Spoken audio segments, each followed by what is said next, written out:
கதை நம்ம ஹீரோவோட ஆரம்பிக்குது. ஒரு ஹாஸ்பிட்டல் எமர்ஜென்சி ரூம்ல உயிருக்கு போராடிட்டு இருக்காரு. மெக்கானிக்கல் இன்ஜினியரான இவருக்கு ஓவர் வேலையால ஸ்ட்ரோக் வந்துருச்சு.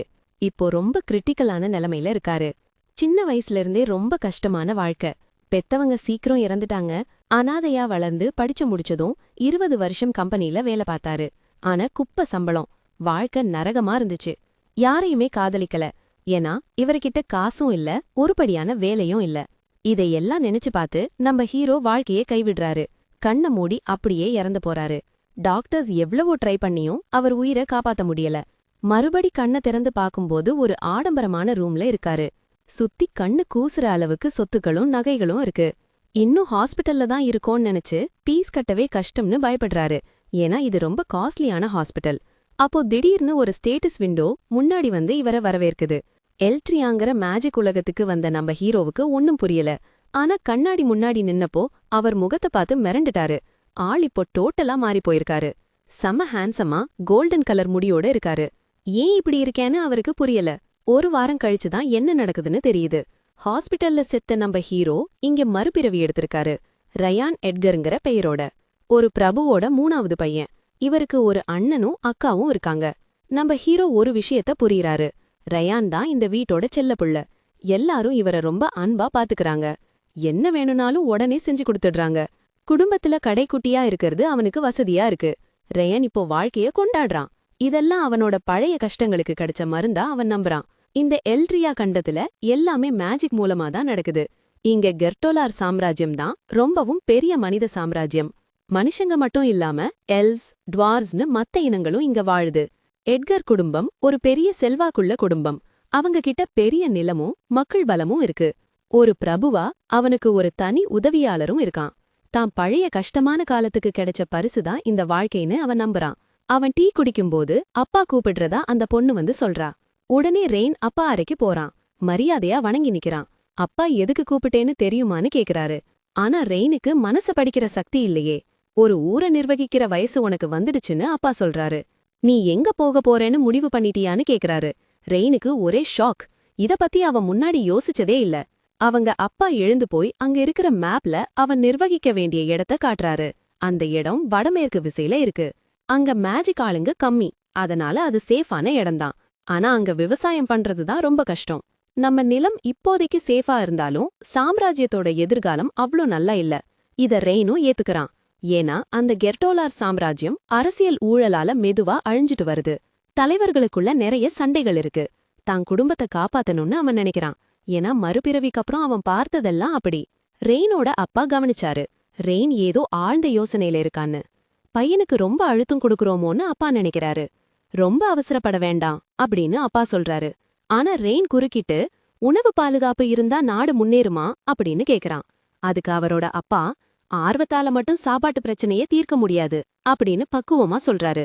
முறையான திட்டங்கள் வேணும்னு அவர் நம்புறாரு. ஆனா ரெயின ஒரு குழந்தையாவே அவர் பாக்குறாரு. ஆனா ரெயின் நம்பிக்கையா இருக்கான்.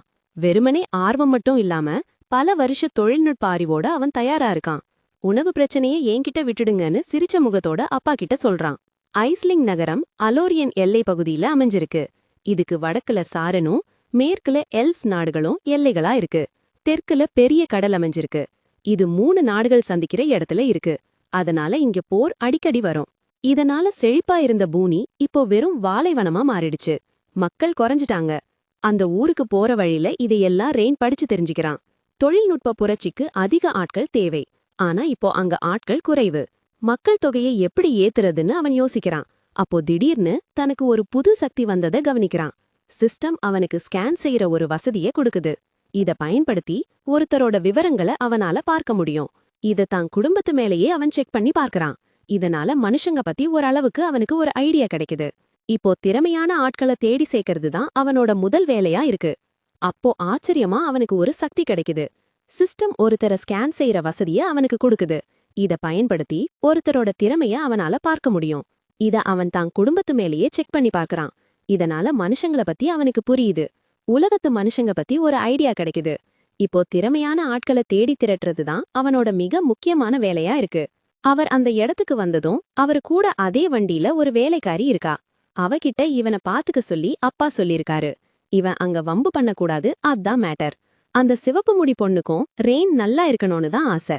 அங்கு நிலைமை அமைதியா இருக்கு. ஐஸ்லாண்டிங் நகரத்தோட தலைவருக்கு ரயான் அன்னிக்கே வராருன்னு தகவல் போகுது. அன்னிக்கே அவர் வந்துடுவாரு. அந்த ஊரை ஆளுகிற ஒரு அதிகாரி, அதாவது அந்த நகர தலைவர் கேக்குறாரு, நாமளே முதல்ல அட்டாக் பண்ணலாமா? ஏன்னா அந்த டியூக் தன்னோட சின்ன மகனை ரொம்ப நேசிக்கிறாராம். ஆனா அங்க இருக்கிற முகமூடி ஆளு இப்போதைக்கு அமைதியா இருக்க சொல்றான். மேலிடத்து உத்தரவு வர வரைக்கும் பொறுமையா இருங்கன்னு சொல்றான். தன் வரி ஏய்ப்பு தெரிஞ்சிடுமோன்னு அந்த அதிகாரி ரொம்ப பயப்படுறான். ஆனா முகமூடியாளுக்கும் ரொம்ப தைரியம். ரயானுக்கு பண விஷயத்துல எதுவும் தெரியாதுன்னு அவன் நம்புறான். ஏதாவது குழப்பமான கணக்குகளை கொடுத்து அவனை திசை திருப்ப சொல்றான். ரயான் சீக்கிரம் வந்துடுவாரு, நீ கிளம்பு, நான் பாத்துக்கிறேன்னு அந்த முகமூடி ஆளு சொல்றான். அவனுக்கு ரயான் அப்பாவோட பழைய பகை. அதனால ரயானை பழி வாங்க துடிக்கிறான். கொஞ்ச நேரத்துல ரயானும் வேலைக்காரி லியாவும் நகரத்தோட எல்லைக்கு வராங்க. அந்த நிலம் ரொம்ப வளமானதா இருக்கு. ஆனா மக்கள் நடமாட்டம் இல்லாததால அது பாழடைஞ்சு கிடக்கு. உடனே அந்த இடத்தோட மேப்ப லியா கிட்ட ரயான் கேக்குறான். கொஞ்ச நேரம் மேப்ப உத்து பார்த்தவன் தெற்கு துறைமுகத்தோட இணைக்கிறா மாதிரி ஒரு கால்வாய் வெட்டுனா செமையா இருக்கும்னு யோசிக்கிறான். அப்படியே யோசிச்சுக்கு இருக்கும்போது ஒரு சின்ன பொண்ணோட சத்தம் கேக்குது. தன்னோட அப்பா கிட்ட சூதாடாதீங்கன்னு அந்த பொண்ணு கெஞ்சிரா. அம்மாவோட வைத்தியத்துக்கான காசு இதுன்னு அவள் சொல்லியும் அவன் கேக்கல. இன்னைக்கு ஜெயிச்சிடுவேங்கிற நம்பிக்கையில அவன் அந்த பணத்தை பிடுங்குறான். மகனை அடிக்க போன அவனை ரயான் ஒரே குத்துல தெறிக்க விடுறான். லியா ஓடி வந்து ரயானை பாக்குறா. இனிமே சண்டையிடுறதுக்கு முன்னாடி கவசம் போட எனக்கு தகவல் கொடுங்கன்னு அவ சொல்றா. யோசிக்காம செஞ்சதால லியாவுக்கு தயாராக நேரமே இல்லைன்னு சொல்றாரு. அப்புறம் பொண்ணை கவனிக்க சொல்லிட்டு அந்த மட்டமான ஆள்கிட்ட போறாரு. தன் மகளை அடிச்சதுக்கும் வைத்திய காசை வச்சு சூதாடுனதுக்கும் குடும்பத்தை கஷ்டத்துல தள்ளுனதுக்கும் அவனை ரொம்ப திட்டுறாரு. நீ யாருன்னு அந்த ஆள் கேட்க தன்னோட அடையாளம் முக்கியம் இல்லைன்னு ரைன் பதில் சொல்றாரு. ஆனா இனிமே சூதாட போனா உன் கைய வெட்டிடுவேன்னு மிரட்டல் விடுக்கிறாரு. இதை கேட்டு பயந்து போன அவன் இனிமே பண்ண மாட்டேன்னு ஓடிடுறான். அவன் போனதும் சிஸ்டம் மூலமா அந்த பொண்ணோட உடல்நிலைய ரைன் செக் பண்ணி பாக்குறாரு. அம்மா வைத்திய காசு போயிருந்தா நடுத்தெருவுக்கு வந்திருப்பேன்னு சொல்லி அந்த பொண்ணு அழுதுகிட்டே சொல்றா. சிஸ்டம் மூலமா அவ பேரு லில்லி அன்னும் விவசாயத்துல அவளுக்கு ஒரு தனி திறமை இருக்குன்னு தெரியுது. அவளோட திறமைய பார்த்து ரைன் ரொம்பவே அசந்து போறாரு. இவ ஒரு பெரிய வரப்பிரசாதம்னு நினைச்சு உடனே வேலையில சேர்க்க முடிவு பண்றாரு. நாமளும் டவுனுக்கு தான் போறோம், ஏன் வண்டிலேயே ஏறுன்னு லில்லியன் கிட்ட கூப்பிடுறாரு.